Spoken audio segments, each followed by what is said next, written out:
Hello everyone, welcome to my channel student scenic academy. Finally CTET का paper हो गया और पेपर जो आपका है वो रेड टू हार्ड के बीच में रहा है। ठीक है, देख लेते हैं जल्दी जल्दी आंसर की। सबसे पहले हमारा चाइल्ड डेवलपमेंट एंड पेडागोजी आता है और इसमें हमारा पहला क्वेश्चन कह रहा है कि वाइगोत्स्की के अनुसार संज्ञानात्मक विकास को सुगम बनाने में शिक्षक की क्या भूमिका है।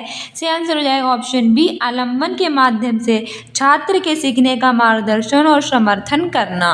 अगला क्वेश्चन कह रहा है कि किशोर अवस्था के बारे में कौन सा कथन सही नहीं है। देखो, नहीं पूछा, मैंने आपसे पहले ही कहा था कि क्या सही और क्या नहीं, इस पे ध्यान रखना कि आखिर हमसे क्वेश्चन पूछना क्या चाहता है। ठीक है, हमारा सही आंसर हो जाएगा ऑप्शन डी, विभिन्न संस्कृतियों के बच्चे एक समान तरीके से किशोर अवस्था में प्रवेश करते हैं और उसे अनुभव होते हैं। ये गलत है, बाकी हमारे तीनों सही हैं। हमसे गलती पूछा तो आंसर डी सही हो जाएगा। अगला क्वेश्चन कह रहा है कि सुजाता नृत्य प्रतियोगिता में केवल इसीलिए रुचि लेती है क्योंकि वह नगद का प्रथम पुरस्कार जीतने में रुचि रखती है। सुजाता कैसी रूप से प्रेरित है। मैंने आपसे बताया था जो नगद पुरस्कार है यह इनाम के लिए, शाबाशी पाने के लिए कोई तो बाहरी पुरस्कार होता है। ठीक है, और अपनी इच्छा से करे तो वो आंतरिक होता है, लेकिन जैसे नगद प्रथम पुरस्कार जाने के लिए तो कहा है तो बाहरी रूप से ये प्रेरित है। ऑप्शन बी सही हो जाएगा। सीडीपी का पेपर तो काफ़ी इजी आया है वैसे, अगर मैं अपने प्रीवियस ईयर अच्छे से सॉल्व किए होंगे तो आपको इजी से सॉल्व कर पाएंगे। अगला कह रहा है कि शिक्षार्थियों के बीच व्यक्तिगत विभिन्नताओं को संबोधित करने के लिए एक शिक्षक को, सही आंसर हो जाएगा ऑप्शन सी, विभिन्नताओं को मानव विविधता की प्रत्यक्ष विशेषता के रूप में मानना चाहिए। अगला क्वेश्चन कह रहा है कि जीन पियाजे का मानना था कि ज्ञान है, इसे आंसर हो जाएगा ऑप्शन ए, पर्यावरण से निष्क्रिय रूप से पारित होने के बजाय बच्चों के द्वारा निर्मित किया जाता है। ठीक है, ऑप्शन ए सही हो जाएगा। अगला क्वेश्चन कह रहा है कि एक प्रगतिशील शिक्षा में आकलन, से आंसर हो जाएगा ऑप्शन ए, गतिशील होता है। बेसिक शिक्षा प्रगतिशील शिक्षा कहलाती है जिसमें ज्ञान आकलन जो होता है वो होता है गतिशील। ठीक है, अगला क्वेश्चन कह रहा है कि निम्नलिखित में से कौन सी प्रक्रिया वातावरण से प्राप्त जानकारी के अर्थ निर्माण से स्मृति में आगे संग्रहित करने के लिए आवश्यक है। इसका आंसर हो जाएगा ऑप्शन ए, ध्यान देना। अगला क्वेश्चन कह रहा है कि निम्नलिखित में से कौन सा ऐसे प्रश्न का उदाहरण है जिसे छात्रों की जानकारी का विश्लेषण करने की आवश्यकता होती है। इसका आंसर हो जाएगा option C, to kill a mockingbird में लेकर प्रतीकवाद का उपयोग कैसे करता है। जहाँ पर भी कैसे लग गया तो वहाँ पे क्या होगा, जानकारी का विश्लेषण, क्या है ना कौन है, ये सब नहीं होगा। ठीक है, तो ऑप्शन सी सही हो जाएगा। अगला क्वेश्चन हमारा अभिकथन और तर्क वाला है। अभिकथन कारण और तर्क के मैंने बहुत क्वेश्चन करवाए थे। तो पहला है कि शिक्षकों को निरंतर अपने स्वयं के रूढ़िवादिता और पूर्व ग्रहों पर चिंतन करना चाहिए। बिल्कुल सही बात है, चिंतन तो करना चाहिए। कारण कह रहा है कि सांस्कृतिक रूप से उत्तरदायी शिक्षण का अर्थ है कि शिक्षक चिंतनशील हो, तो ये भी सही है। तो यार वो दोनों सही है और सही व्याख्या भी कर रहा है। अगला क्वेश्चन कह रहा है कि कोहल वर्ग के नैतिक विकास के सिद्धांत की कैरोल गिलिगन की आलोचना का केंद्रीय तर्क है। इसका आंसर हो जाएगा ऑप्शन ए, देखभाल की नैतिकता और नारीवादी दृष्टिकोण। अगला क्वेश्चन कह रहा है कि अभिकथन और तर्क वाला कारण वाला है। अभिकथन कह रहा है कि मानव जीवन की वास्तविक समस्याओं और मूर्त अनुभवों से सीखने से बच्चों को अधिगम और जानकारी प्राप्त करने के लिए कई रास्ते मिलते हैं। कारण है कि विकास अपेक्षाकृत व्यवस्थित और अनुक्रमिक है। सही आंसर हो जाएगा ऑप्शन ए, और दोनों सही और व्याख्या भी सही से कर रहा है। अगला क्वेश्चन कह रहा है कि पठन वैकल्य डिसलेक्सिया एक देश स्थिति है जो शिक्षार्थी की देश की क्षमता को प्रभावित करती है। सही आंसर हो जाएगा ऑप्शन बी, तंत्री न्यूरोलॉजिकल ध्वनियों के प्रतीक चिन्हों के साथ जोड़ने। ठीक है, डिसलेक्सिया क्या है, एक न्यूरोलॉजिकल प्रॉब्लम होती है जो शिक्षार्थी की ध्वनियों के प्रतीक चिन्हों के साथ जोड़ने की क्षमता को प्रभावित करती है। अगला क्वेश्चन कह रहा है कि माध्यमिक स्कूल शिक्षक छात्रों को संकल्पनाओं और वास्तविक दुनिया के अनुप्रयोगों के बीच संबंध बनाने में मदद करने और सार्थक जीवन को सक्षम बनाना चाहता है। कौन सी गतिविधि एक उपयुक्त शैक्षिक रणनीति होगी। इसका आंसर हो जाएगा ऑप्शन डी, छात्रों को छोटे समूह में वर्तमान मुद्दे पर शोध करने दें और अपने निष्कर्ष कक्षा में प्रस्तुत करें। अगला क्वेश्चन कह रहा है कि कोहल वर्ग के नैतिक विकास की किस अवस्था में बच्चों का तर्क कानून की नैतिकता के इर्द गिर्द घूमता है। इसका आंसर हो जाएगा ऑप्शन बी, पारंपरिक नैतिकता। अगला क्वेश्चन कह रहा है कि निम्नलिखित में से कौन सा एक समावेशी कक्षा का उदाहरण नहीं है। तो इसका आंसर हो जाएगा ऑप्शन डी, प्रतिस्पर्धी लोकाचार को प्रोत्साहित करना। ये नहीं है, बल्कि विभिन्न दृष्टिकोणों का समावेश, उचित समावेशन का पालन, विवेदिक निर्देश करना, ये सभी हैं। अगला क्वेश्चन कह रहा है कि रचनात्मक मूल्यांकन के लिए कार्य की प्रगति को दर्शाते पोर्टफोलियो एक प्रभावी प्रणाली है क्योंकि। सही आंसर हो जाएगा ऑप्शन डी, ए, बी और डी।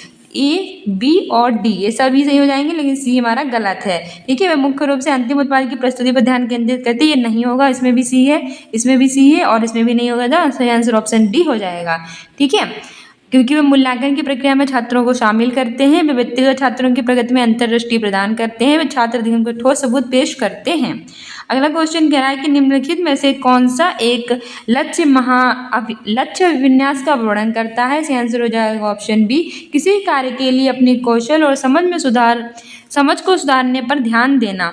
अगला क्वेश्चन कह रहा है कि निम्नलिखित में से कौन सा प्रगतिशील शिक्षा में शिक्षक की भूमिका का सबसे अच्छा वर्णन करता है। इसका आंसर हो जाएगा ऑप्शन बी, शिक्षक छात्रों के प्रयोग करने के लिए विविध सामग्री प्रदान करता है और आवश्यकता पड़ने पर आलम्बन भी प्रदान करता है।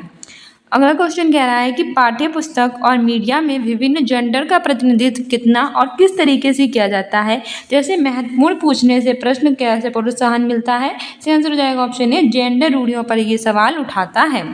अगला क्वेश्चन कह रहा है कि जीन पियाजे के अनुसार चिन्हों के लिए चिन्हों की क्षमता, जैसे कि एक्स को अज्ञात अंक के लिए मानने की क्षमता डेज के दौरान विकसित होती है और शिक्षार्थियों को डेज सीखने में सक्षम बनाती है। इसका आंसर हो जाएगा ऑप्शन सी, औपचारिक संक्रियात्मक अवस्था, बीजगणित और गणना।